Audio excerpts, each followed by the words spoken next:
Dr. Kashey. I'm surrounded and have no backup. Need backup immediately! You'll know when the time starts to creep up. When you get to the office or to the department store and you're surrounded by a whole bunch of stuff. Crappy decorations, stupid cards, pieces of flair that people might need to wear. And yes, the vigorous display of opulousness. Opulenceness? I don't know, I'm not an English professor. You're seemingly surrounded by all sorts of goodies all the time in every corner. And it's like you're surrounded and have no backup. You may even find it absurd how much stuff you're surrounded by. And you're probably right. Your coworkers are bringing things in.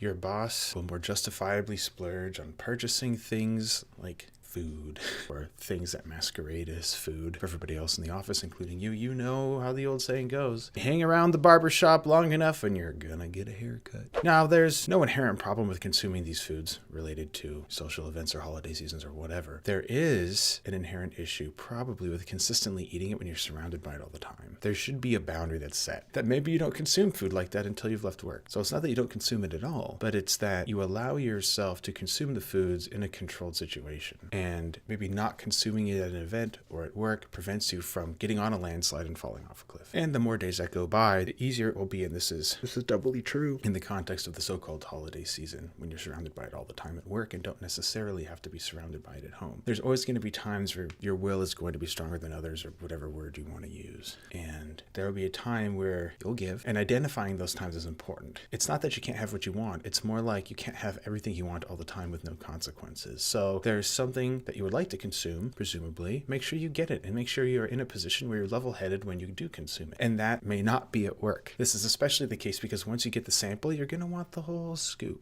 You're going to have to fight that demon the rest of the day, right? So if you have some when you get in, then it's just going to be taunting you like a siren. If you do get a meaningful amount of that sort of food, does it really help get rid of the craving? Or does the craving just immediately come back, like it's just enough to piss you off? Or do you get red vision and go nuts? Chances are, once you consistently take it in, it'll be difficult to jump off that bandwagon, and when you do, your mind will be fixated on it. And it's not going to go away at the end of the day. There's no reset. You come in the next day, and that same stuff is still there, laughing at you. And is that worth it to you? Remember, there's nothing stopping you from consuming the food. It's just against your best interest to consume a ton of it all the time and work with the understanding that there's no consequences if you do. So if you reconcile your feelings and set a rule that maybe you consume these sorts of foods and maybe just not do it at work, well, then you can take a piece home that you've been eyeballing during the day. So you can still go through the ritual, the motor pattern of physically walking up to the table or whatever and grab some for yourself and then stash it. And when you do get the smell or sight or sound of the delicious foods that may be triggering a craving for you, it's a good idea to employ some of those distraction techniques.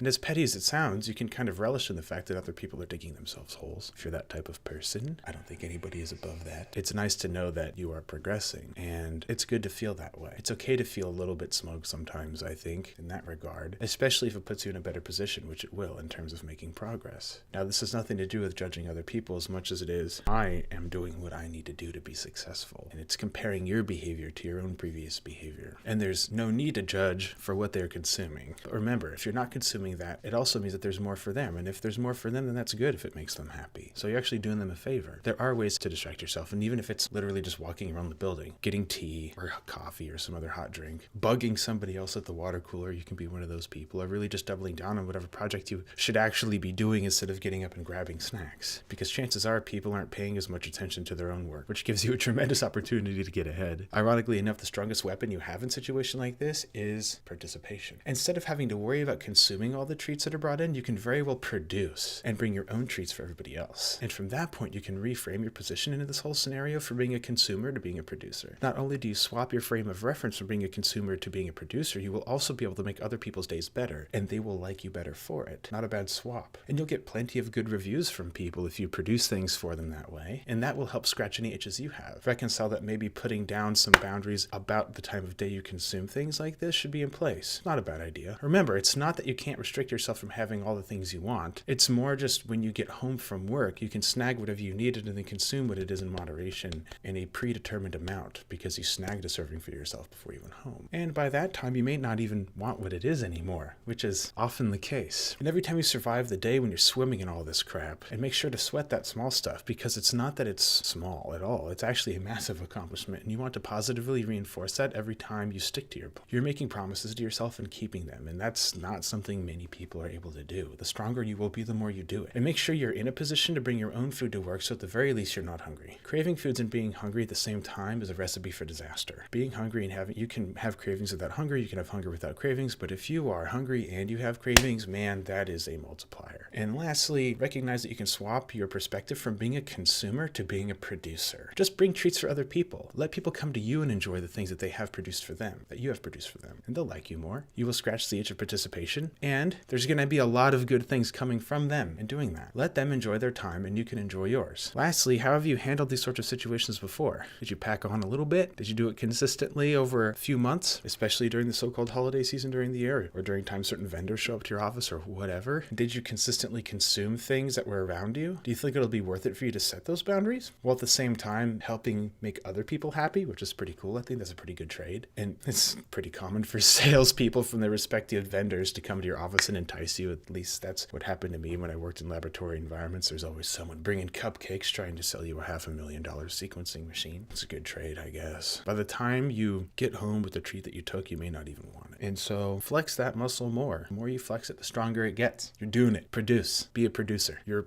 becoming a producer.